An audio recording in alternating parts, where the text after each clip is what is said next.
जरा एक बार दर्शकों को दिल्ली की 70 की 70 सीटों का रुझान बता देता हूं कि 70 सीटों में कहां क्या मामला दिख रहा है। जरा इसको देखते जाइए। नरेला की सीट ये आम आदमी पार्टी जो है उसके पास थी पिछले बार, इस बार भी उसी के पास है। रोहिणी की सीट आम आदमी पार्टी अपनी रिटेन कर रही है। नांगलोई जाट ये सीट पिछली बार जो है वो आम आदमी पार्टी के पास थी, ये बीजेपी गेन कर रही है। त्रिनगर की सीट बीजेपी गेन करती दिख रही है, बढ़त है उसको। मटिया महल आम आदमी पार्टी आगे चल रही है। मादीपुर ये एससी रिजर्व सीट है, ये बीजेपी गेन कर रही है आम आदमी पार्टी से। विकासपुरी आम आदमी पार्टी के पास है, अभी उसे बढ़त है। बुराड़ी में आम आदमी पार्टी को बढ़त है। बवाना की एससी सीट यहां बीजेपी गठबंधन को बढ़त मिल रही है। मंगोलपुरी आम आदमी पार्टी जो है वो रिटेन कर रही है, ये भी एक रिजर्व सीट है। वजीरपुर, बल्ली मारान, रजौरी गार्डन और उत्तम नगर ये चारों सीटें बीजेपी आम आदमी पार्टी से छीन रही है। पिछली बार यहां आम आदमी पार्टी आगे थी। तीमारपुर आप देखिए आम आदमी पार्टी रिटेन कर रही है। मुंडका बीजेपी गेन कर रही है। रोहिणी पिछली बार भी बीजेपी ने जीता था, इस बार भी बीजेपी के पास रह रही है। मॉडल टाउन आम आदमी पार्टी के पास है। करोल बाग जो रिजर्व सीट है वो फिर आम आदमी पार्टी से बीजेपी गेन कर रही है। हरिनगर और द्वारका ये दो सीटें आम आदमी पार्टी के पास थी पिछली बार, इस बार दोनों बीजेपी गेन कर रही है। आदर्श नगर आम आदमी पार्टी के पास थी, उसी के पास है। इसके अलावा अगर आप देखेंगे किराड़ी, शालीमार बाग, सदर बाजार, पटेल नगर एक और रिजर्व सीट और तिलक नगर ये पांचों सीटें आम आदमी पार्टी के पास थी जो बीजेपी छीन रही है। मटियाला आम आदमी पार्टी जो है वो मेंटेन कर रही है। बादली की सीट जहां से दिल्ली कांग्रेस के अध्यक्ष लड़ रहे हैं देवेंद्र यादव, वहां कांग्रेस को बढ़त है, तो ये इकलौती ऐसी सीट है जहां कांग्रेस ने बढ़त बनाई हुई है। सुल्तानपुर माजरा एक और रिजर्व सीट बीजेपी गेन कर रही है। शकूर बस्ती, चांदनी चौक, मोतीनगर, जनकपुरी, नजफगढ़ ये पांचों सीटें भी बीजेपी जो है वो आम आदमी पार्टी से हासिल कर रही है। तो ये 35 सीटों का हाल बताया। अब आपको दिखाता हूं बाकी की बची सीटें। बिजवासन बीजेपी आगे चल रही है। जंगपुरा बीजेपी आगे चल रही है। छतरपुर बीजेपी आगे चल रही है। कालकाजी में बीजेपी आगे चल रही है। कालकाजी खुद मुख्यमंत्री आतिशी की सीट है, वहां से लगातार आतिशी पीछे चल रही है। कोंडली एससी सीट आम आदमी पार्टी के पास। गांधीनगर और गोंडा ये दो सीटें हैं जो बीजेपी ने पिछले बार जीती थी, बीजेपी रिटेन कर रही है। पालम बीजेपी पालम और कस्तूरबा नगर बीजेपी आम आदमी पार्टी से छीन रही है। देवली की रिजर्व सीट आम आदमी पार्टी के पास है। तुगलकाबाद, पटपड़गंज और शादरा ये तीनों आम आदमी पार्टी के पास थी, बीजेपी गेन कर रही है। बाबरपुर आम आदमी पार्टी के पास है।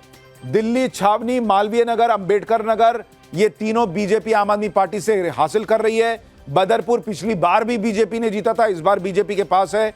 लक्ष्मी नगर पिछली बार बीजेपी के पास था, इस बार आम आदमी पार्टी बीजेपी जो है वो लक्ष्मी नगर में आगे चल रही है। सीमापुरी एक और रिजर्व सीट आम आदमी पार्टी के पास। गोकुलपुर ये एक रिजर्व सीट है, ये पिछली बार आम आदमी पार्टी के पास थी, इस बार बीजेपी आगे चल रही है।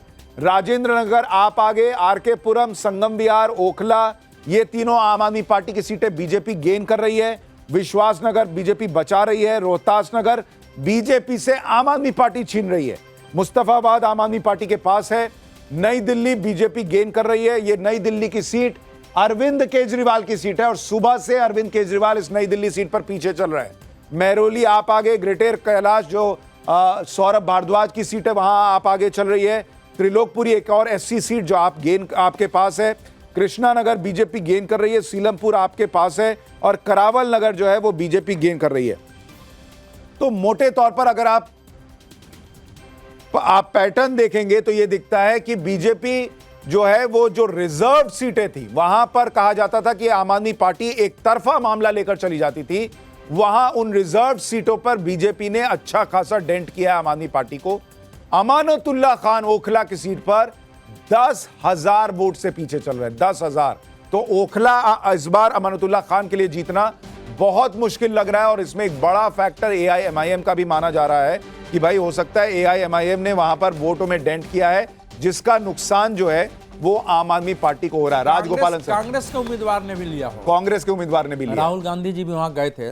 देखिए इलेक्शन कमीशन की वेबसाइट पर बीजेपी को 51.83% वोट है और आम आदमी पार्टी को 40.32% है। मतलब 11% का अंतर दोनों के वोट में इलेक्शन कमीशन का वेबसाइट दिखा रहा है।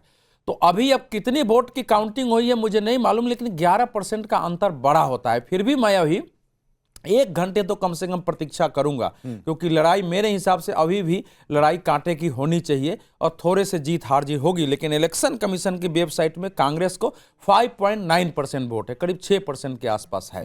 तो कांग्रेस गेन कर रही है और इसलिए माना जा रहा है कि बीजेपी भी गेन कर रही है और कांग्रेस आम आदमी पार्टी को डेंट पहुंचा रही है। राजगोपालन सर, आपको लगता है ये आंकड़े अभी पलट सकते हैं? नहीं, आई डोंट थिंक सो। ये नहीं। बड़ा कहना जी, बीजेपी को कम से कम 52-53 सीट तक लेके जाएगी इतना स्पीड से। परसों संजय झा ने एक लिखा था अंग्रेजी अखबार में, वो बिल्कुल मैं समर्थन करता हूं संजय झा का, क्योंकि बिल्कुल वो कह रहे कांग्रेस का बड़ा आ रहा है, लेकिन राहुल गांधी नेतृत्व का इंपॉर्टेंस होगी। बट बीजेपी गेन कर रही है दिल्ली में, ये कांग्रेस लोग चिंतन करने की बात है। देखते हैं। तीसरी चीज है, वर्मा जी मुझे लड़ाई करेगा, बाद में मारे भी मुझे करेगा, लेकिन वर्मा जी का एक चेतावनी है, कांग्रेस बढ़ रहे, बीजेपी का साथ दे रहे, लेकिन कांग्रेस बिल्कुल खत्म होने का स्थिति से बच गया। और फिर अरविंद केजरीवाल को गुस्सा जनता को बीच में इतनी है पूछिए मत। ये टाइम्स नाउ शीश महल ने भड़का कर दिया है एकदम। आने वाले दिन में आम आदमी पार्टी कांग्रेस इकट्ठा हो जाएगा, बीजेपी के 70 का 70 आ जाएगी। नाम ही यही दिया गया, वही से तो लोकप्रिय कहा कुछ पहले शीश महल कह रहा था। नहीं, यही से शीश जैसे महल केजरीवाल झूठा आदमी निकला शीश महल ही है, प्रचलित हो गया। अरे बाबू कितना झूठा आदमी निकला है, मफलर मैन से मिलियनर हो गया, मफलर से मिलियनर हो गया। नव्यान शर्मा, 49 सीटों पर बीजेपी आगे, आम आदमी पार्टी 20। आम आदमी पार्टी लगातार पीछे होती जा रही है। देखिए फर्स्ट राउंड का जो हमारे पास डेटा आया, ऑफिशियल डेटा आया, और जिसके अंदर 20 से ज्यादा ऐसी सीटें थी जहां पे 70 से 100 वोट्स का फर्क था। मैं आपको ऑफिशियल डेटा दे देता हूं हमारा। आम आदमी पार्टी 37 सीट्स पे आगे और बीजेपी 23 सीट्स पे आगे। ये हमारा फर्स्ट राउंड का ऑफिशियल डेटा है। तो ये जितनी मर्जी कहानियां सुना ले, मफलर मैन, मिलियनेयर, ये जो कहानियां सुनाने वाले बैठ रखे हैं, ये जितनी मर्जी कहानियां सुना ले, दिल्ली का चुनाव इनकी कहानियों से नहीं हुआ। दिल्ली का चुनाव इनकी कहानियों से नहीं चलेगा। दिल्ली का चुनाव ग्राउंड का चुनाव है। दिल्ली का चुनाव उन लोगों का चुनाव है जो झुग्गी से निकल के 90% लोग जो हैं आम आदमी पार्टी को वोट करते हैं। कहानियों से नहीं चलेगा। कहानियां सुनानी बंद करो। पूरा चुनाव निकल गया तुम्हारी कहानियों से। आप लोगों की कहानियों से पूरा चुनाव निकल गया। सर, ये आम आदमी पार्टी से, नव्यान शर्मा, आदमी पार्टी को बदनाम आम आदमी पार्टी से कुछ नहीं होगा। आपको विवेक जी हर जगह याद आते हैं। हमेशा मुझसे कर लीजिए आप। झूठ ही रहता है। झूठ सच नहीं बनता। कांग्रेस दोनों खत्म हो चुका है। आप झूठ पे जितना मर्जी पैसा खर्च कर लो, झूठ ही रहेगा। सच ये है कि आम आदमी पार्टी ग्राउंड पे जनता की पार्टी, और जनता ने हमें वोट दिया है, जनता डिसाइड करेगी। ये सूट बूट वाले डिसाइड थोड़ी करेंगे। अरे सूट बूट क्या सूट बूट है? देखिए, एक बड़ा इंटरेस्टिंग ट्वीट आया है। सर सुनिए, एक मिनट नव्यान भाई सुनिए, एक बड़ा इंटरेस्टिंग ट्वीट आया है। ये उमर अब्दुल्ला ने ट्वीट किया है। उन्होंने ट्वीट किया कि और लड़ो आपस में। तो ये आम आदमी पार्टी और कांग्रेस के लिए शायद उन्होंने ट्वीट किया कि आपस में लड़ो। संजय झा लिखा है कल